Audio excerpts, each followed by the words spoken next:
1942년 1월 29일 식민지하 조선 청년 윤동주는 히라누마 도주라는 이름으로 창씨개명계를 제출합니다.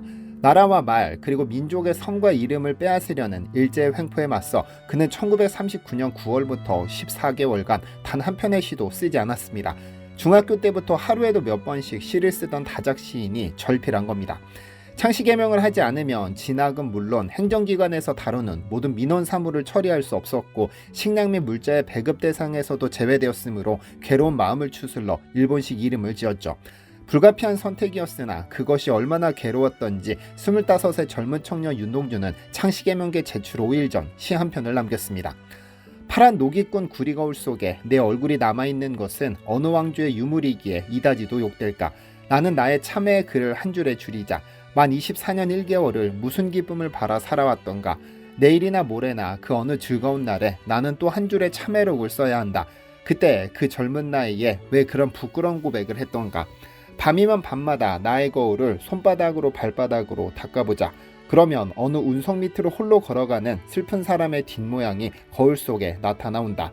참회록에서 청년 윤동주는 청동거울을 통해 자신의 비통함을 드러냈습니다만 예부터 청동거울은 청동검, 청동방울 등과 함께 신성한 물건으로 여겨졌습니다. 우리 신화에서 이를 천부삼인이라 칭하기도 했고 실제로 칼, 거울, 방울은 세계 여러 지역 종교의식에서 하늘과 소통하는 매개가 되었습니다. 현대에는 집안이나 가방 속 어디에나 흔히 있지만 본디 거울이란 매우 특별하고 신성시되던 물건이었다는 사실을 상기해 볼 필요가 있습니다. 그런데 지금으로부터 약 60년 전 충남 논산에서는 훈련 중이던 훈련병이 참호를 파다 거울 한 점을 끄집어냈습니다. 그리고 2300년 전 비밀이 낱낱이 드러나고 말았습니다. 한반도에 살던 이들이 얼마나 집요했는지 말이죠. 안녕하세요, 지스메털입니다. 땅을 깊이 파야 하는 참호 훈련을 하다 보면 의외의 물건이 모습을 드러내기도 합니다. 1960년대 충남 논산훈련소에서 그랬던 것처럼 말이죠. 지금으로부터 약 60년 전 충남 논산훈련소에서는 훈련병들이 참호 구축 훈련이 진행됐는데 훈련병 하나가 땅속에서 주렁주렁 무언가를 끄집어냈습니다. 흙이 잔뜩 묻었지만 청록색 기운을 뿜어내고 있었죠. 그날 흙 속에서 나온 유물은 한두 점이 아닙니다. 동심원과 삼각형 무늬를 가득 새긴 청동거울 한 점, 방울이 8개 달린 팔주령 2점, 포탄 모양 간두령 2점, X자가 교차된 조합식 쌍두령 1점, 아령처럼 생긴 쌍두령 2점 등 종류도 다양했는데요. 하지만 같은 자리에서 출토됐음에도 이들은 곧 흩어져 이상가족이 됐습니다. 결과적으로 현재 청동거울은 국보 정문경으로 팔주령 등은 국보 전 논산 청동방울 일괄로 등록되어 있는데 여기에는 사연이 있습니다. 이들을 최초 발견한 훈련병이 중간상인에게 통으로 넘겼는데 그 중간상인이 청동거울만 골라 숭실대학교 박물관에 판매하고 나머지는 유물수집가 김모 씨를 거쳐 호암미술관으로 흘러갔죠. 그 과정에서 청동거울은 강원도 모처 출토라는 억측이 퍼지기도 했으나 중간상이 고 한병삼 전 국립중앙박물관장에게 논산훈련소에서 나온 청동기 유물이라 직접 증언하며 진실이 드러났는데요. 현재 국립중앙박물관에 전시된 전 논산 청동방울 일괄도 놀랍지만 숭실대 박물관에 소장된 정문경은 그 정밀함과 예술성이 워낙 압도적입니다. 사실 우리가 흔히 떠올리는 거울은 유리 뒤에 반사막을 코팅한 현대식 거울이지만 형상을 비추는 물체라는 정의로 보면 거울의 역사는 인류 문명과 비슷할 정도로 깁니다. 처음엔 흐르는 물 위에 비친 모습을 봤고 그 다음엔 돌을 갈아 만든 석경이 등장했죠. 한국에서 발견된 가장 오래된 거울은 동경, 즉 청동기 시대에 구리 또는 구리 합금으로 제작해 삼국시대, 고려시대 및 조선시대까지 사용됐습니다. 동경은 고대부터 세계 곳곳에서 만들어졌던 만큼 제법 흔한 청동거울일 수도 있습니다. 그러나 정문경만큼은 예외 중에 예외입니다. 정문경은 현대식 명칭이고 옛 명칭은 단유세 문경입니다. 이 유물은 청동기 말기부터 철기 초기에 유행한 것으로 많은 고리가 달린 무늬거울이라는 뜻을 가지고 있는데요. 거울 뒷면에 달린 고리 때문에 붙은 명칭이죠. 정문경은 특히나 유별난, 정밀함으로 유명한데요. 좀 더 자세히 볼까요? 언뜻 보기에 정문경은 그냥 둥그런 청동거울처럼 보이지만 사실은 의문투성이 유물입니다. 거울에 새겨진 지름은 이제까지 발견된 것 중 가장 크다고는 하지만 실제 지름은 21.2cm. 훈련병의 물건을 꺼내면서 생겼을 것으로 보이는 상흔을 제외하고 그 21cm 안에 13,000개의 아주 얇은 선이 새겨져 있습니다. 21cm 안에 13,000개의 선을 새기려면 가로 세로 1mm 안에 3개씩 선이 들어가야 한다는 계산이 나오는데요. 즉 두께 0.3mm 정도인 머리카락 굵기의 선이 1mm에 3개씩 들어가야 한다는 뜻입니다. 그것도 정교한 원형 패턴과 직선에 복잡하게 엮여 기하학적 아름다움을 만들어내니 2300년 전 우리 조상들은 벌써 나노세계를 구현하고 있었던 겁니다. 얼마나 집요하게 저 선을 그려넣었을지 상상이 되시나요? 워낙에 정교하다 보니 일본과 중국 일부 학자들 사이에서 이건 후대의 위조품 아니냐라는 논란이 일기도 했었죠. 1971년 12월 21일 정문경이 국보로 지정된 뒤로 13,000개의 선의 비밀을 밝히기 위해 온갖 첨단 장비가 동원된 적이 있습니다. 화상 분석기를 활용해 원형 무늬의 반지름들을 측정했더니 분포가 거의 일치한다는 사실이 드러났습니다. 그래서 학자들은 바늘이 여러 개가 달린 일종의 다중 캠퍼스 같은 도구를 사용해 한 번에 여러 개의 원을 그려 넣었을 가능성을 제기했습니다. 즉, 한 번에 여러 개의 원을 동시에 그릴 수 있도록 기구를 직접 제작해 그렸다는 것이죠. 왜냐하면 현대식 컴퍼스로는 그렇게 동일한 분포의 반지름을 그리기는 불가능하니까요. 하지만 다중 컴퍼스를 만들었다고 해도 어떻게 1cm 안에 20개나 되는 바늘을 정밀하게 배치했느냐는 또 다른 미스터리입니다. 현대식 초정밀기계로도 쉬운 일이 아닌데 2300년 전엔 과연 무슨 기술로 저 동일한 원을 그릴 수 있었을까 모두가 고개를 갸웃거리는 대목이죠. 실제로 복원에 도전했던 장인들조차 이건 사람 손에서 나온 물건이 아니라며 경외감을 표하기도 했습니다. 그리고 또 하나, 이 거울은 자연 상태에 자연적으로 존재하는 날것이 아니라는 겁니다. 돌멩이나 나무 조각처럼 원래 존재하는 자연사물이 아니라는 의미죠. 그래서 이를 만들려면 인간의 계획하에 청동을 녹여 주형에 부어야만 얻을 수 있는 모양입니다. 이 모양을 만들기 위해서는 고도의 주물 기술이 필요한데 2300년 전 한국 선조들은 이러한 고도의 주물 기술을 보유했었다는 의미입니다. 그 섬세한 무늬를 흔적 없이 주조해냈다는 점만 봐도 당대 금속 기술의 수준이 얼마나 높았는지 짐작해야 하는데요. 뿐만 아니라 아무리 정밀하게 도안을 그려 틀을 만들었다 하더라도 주물을 떼어내는 과정에서 분명 중간중간 손상이 생겼을 겁니다. 하지만 단 하나의 손상도 없이 머리카락보다 얇은 선을 13,000개나 그대로 살려냈다는 것은 현대 기술로는 설명할 수 없는 고도의 주물 기술이 있었음을 방증하죠. 이 비밀을 풀기 위해서는 정문경에 쓰인 구리와 주석의 배합 비율, 거푸집 재질 등을 분석해야 하는데 국립중앙박물관 보존과학팀에서 이 연구를 진행한 바 있습니다. 지난 2007년 숭실대박물관은 국립중앙박물관과 함께 정문경의 보존 처리와 동시에 제작 방법 규명에 나섰습니다. 분석 결과 정문경은 구리 61.68%, 주석 32.25%, 납 5.46%를 함유한 것으로 분석됐는데요. 구리와 주석 비율만 따지자면 65.7대 34.3입니다. 그런데 이 숫자가 상당히 의미심장합니다. 중국의 가장 오래된 기술 관련 백과사전 주례고공기에서는 도성의 건설, 궁궐 조형, 수레, 악기, 병기, 관계, 농기구 등의 제작에 관해 기록되어 있습니다. 우리나라 경복궁 역시 이를 참고해 건설한 것으로 알려져 있죠. 그런데 이 책은 가장 이상적인 청동합금 비율은 주석 33%라며 고대 청동기의 합금 비율을 기록하고 있는데 정문경이 구리 61.68%, 주석 32.25%, 납 5.46%, 구리와 주석만 따져보면 65.7대 34.3입니다. 고대 청동거울의 황금비와 고작 1% 정도의 오차가 있을 뿐이죠. 당시 분석에 참여했던 국립중앙박물관 유해선 보존과학부장은 정문경은 고대 청동거울 제작을 위한 황금 비율을 그대로 반영했다며 청동기 기술이 최고 정점에 달할 때 제작된 유일무이한 작품이라고 극찬했는데요. 그러니까 우리 조상들은 2300년 전 아무도 가르쳐주지 않았음에도 수천 번의 실패 끝에 합금 황금비를 스스로 체득한 겁니다. 그런데 재미있는 사실이 있습니다. 중국이나 국내 다른 청동거울은 주석 함유량이 현저하게 낮은 것으로 확인되는데 이유는 주석 함량을 높이면 은백색이 되어 거울의 역할이 극대화되지만 일정 비율을 초과하면 강도가 급격히 떨어져 작은 충격으로도 쉽게 깨지기 때문입니다. 그러니까 2300년 전 정문경을 만든 장인은 쉽게 깨질 수도 있다는 위험성에도 불구하고 34.3%라는 황금비를 맞추기 위해 노력했을 것이고 그 깨지기 쉬운 거울 위에 13,000개의 선을 그려넣었다는 점입니다.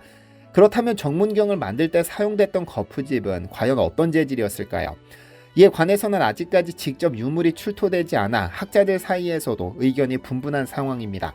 왜냐하면 그 시대에 사용됐던 거푸집이 출토된 적이 없어 재질을 알아내기에 한계가 있으니까요. 물론 몇 번의 시도를 통해 거푸집의 재질을 추정했는데 일례로 밀랍을 사용해봤습니다. 하지만 최종 주물에서 무늬가 망가지는 결과가 나와 복원에 실패했습니다. 국립중앙박물관 보존과학팀은 정문경 표면의 결함부를 정밀 분석한 뒤 미세한 주물사가 들어있었다고 발표하며 거푸집 재질은 모래였을 것이라는 견해를 내놓았습니다. 실제로 거울 한쪽 면에 미세한 모래가 밀려 올라간 흔적이 남아있어 당시 거푸집이 그렇게 튼튼하지 않았을 것이라고 추론한 것이죠. 문제는 모래 거푸집이 맞다고 해도 왜 아직 완벽 복원 소식은 들리지 않을까 하는 점입니다. 왜 그럴까요? 지름 약 21cm 남짓한 거울 표면에 삼각형, 사각형, 동심원을 0.3mm 간격으로 13,000개 새겨넣는 과정 자체가 결코 만만치 않은 초정밀 공정이기 때문입니다. 실제로 카이스트가 슈퍼컴퓨터 시뮬레이션까지 동원해 정문경 패턴을 그려보려 했지만 계산이 제대로 되지 않았다고 하죠. 일본 연구진도 복원 시도에서 고배를 마셨다는데 세상에 딱 한 사람 정문경을 완벽 복원한 인물이 있습니다. 바로 이완규 주성장인데요. 주성장은 쇠를 녹여 거푸집에 부어 원하는 모양을 만드는 주물 분야의 장인을 뜻합니다. 경기도 무형문화재 제47호로 지정된 이완규 주성장은 2006년 세계 최초로 정문경 복원에 성공했다는 평가를 받아 제32회 대한민국 전순공예대전에서 국무총리상을 수상하기도 했죠. 그의 비결은 밀랍도 모래도 아닌 석재주조법입니다. 쉽게 긁히는 활석 위에 문양을 새긴 뒤 그 틀에 청동샘물을 부어 복원한 것이죠. 활석은 입자가 매우 곱고 부드러워 베이비 파우더에도 쓰이던 물질로 이완규 장인은 활석 틀에 정문경 무늬를 정밀하게 새긴 후 그 위에 센 물을 부어 복원에 성공했습니다. 하지만 이러한 성공에도 불구하고 고고학계는 현대식 기법을 쓴 것 아니냐는 이유로 선뜻 인정하지 않았습니다. 1982년 청동검 재현 과정에서 우연히 알게 된 그을음 처리 기법을 활용했고 이는 활석에 그을음을 입혀 주조 결함을 방지하는 방식입니다. 당시 숭실대 박물관에 전시된 청동검 옆에 거푸집이 있었는데 가만히 살펴보니 표면이 미끌미끌하고 조직이 치밀한 활석이었습니다. 그리고 어찌된 영문인지 거푸집은 까맣게 그을음이 묻어 있었죠. 그는 의도를 알 수 없었지만 거푸집의 그을음에 주목했습니다. 즉각 활석을 구해 청동 거푸집을 만든 후 그을음을 입혀 쇳물을 부어봤는데 그 결과 사소한 흠 하나 없는 완벽한 청동검이 만들어졌죠. 이 기법을 바탕으로 마침내 정문경 복원에도 성공한 그는 학계가 추정에만 매달려 실제로 가능한지 실험하지 않는다고 비판하며 고정관념을 깨야 청동기 유물을 올바로 재현할 수 있다고 말합니다. 직접 샘물을 부어볼 생각도 하지 않고 이건 현대기술로도 안 된다며 선을 긋는 건 또 다른 실패를 낳을 뿐이라는 게 그의 지론입니다. 보통 한국인을 두고 전 세계에서 유일하게 쇠젓가락을 사용하는 민족이라며 손기술이 뛰어난 배경으로 쇠젓가락 사용을 꼽기도 하는데 그렇다면 청동기 시대 우리 조상들은 도대체 무엇을 사용하셨길래 이렇게 세밀한 손기술을 가졌던 것일까요? 지금 우리가 입을 다물지 못하는 우리 조상들의 기술, 예술, 문화들은 어쩌면 빙산의 일각은 아닐까요?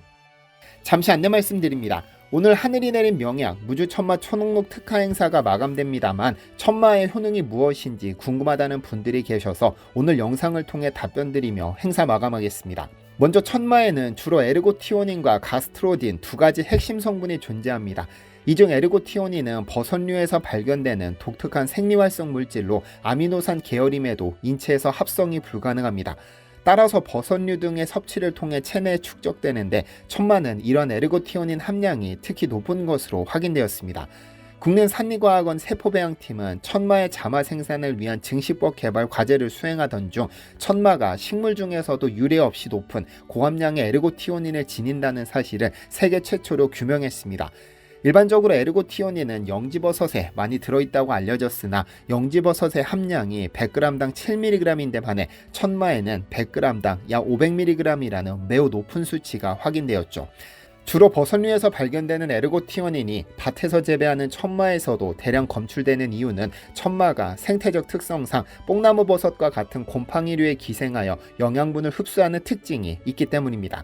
농작물이지만 실질적으로는 버섯과 유사한 생장 방식을 보이므로 다른 작물에서 드물게 발견되는 에르고티오닌이 천마에서는 비교적 풍부하게 나타나는 것입니다. 그렇다면 이 에르고티오닌은 인체에서 구체적으로 어떤 역할을 할까요? 일반 소비자에게는 다소 낯설 수 있으나 중풍 등의 신경계 질환을 앓는 환자들 사이에서는 천마가 오랫동안 약용식물로 인식되어 왔습니다. 천마라는 명칭 자체가 하늘에서 내려 마목을 치료했다는 의미에서 비롯되었는데요. 실제 설화에 따르면 옛날 한 효녀의 홀어머니에게 갑자기 반신마비가 왔습니다. 아마도 뇌출혈 또는 뇌졸중 때문이었을 텐데 그때 산신령이 나타나 산꼭대기에 가면 하늘에서 떨어진 약초가 있으니 그것으로 치료하면 된다고 일러줬고 소녀는 산꼭대기에서 하늘에서 떨어진 약초를 구해왔습니다. 약초를 먹은 어머니는 씻은 듯이 나았고 천마라는 이름도 여기에서 유래됐죠. 동의보감에서도 모든 허와 어지럼증 증상을 치료하는데 천마만한 것이 없다고 기술되어 있으며 국내 산림청도 천마는 뇌졸중, 중풍, 마비, 고혈압 등의 탁월한 효과가 있다고 공식 언급한 바 있습니다. 즉 천마는 전통적으로 신경계 질환에 특효를 보이는 겁니다. 에르고티오닌의 효능은 이 분야에만 국한되지 않습니다. 2009년 국제학술지 네이처에는 세계 최고 병원으로 꼽히는 미국 존스홉킨스 의과대학 연구팀의 특이 아미노산 L-에르고티오닌은 생리학적 세포 보호제라는 논문이 게재되었습니다. 연구진은 에르고티오닌이 강력한 항산화 기능을 가진 특별한 아미노산이며 생리학적 수송체가 결핍되면 산화 스트레스와 세포 사멸이 증가한다는 결론을 제시했습니다. 즉 에르고티오닌 수치가 적절하게 유지되어야 과도한 세포 사멸을 억제하고 결과적으로 노화 속도가 늦춰질 수 있다는 뜻. 따라서 에르고티오닌은 노화 억제 작용을 지닌 핵심 물질이죠. 한편 천마에는 에르고티오닌 외에도 가스트로딘이라는 중요한 생리활성 성분이 존재합니다.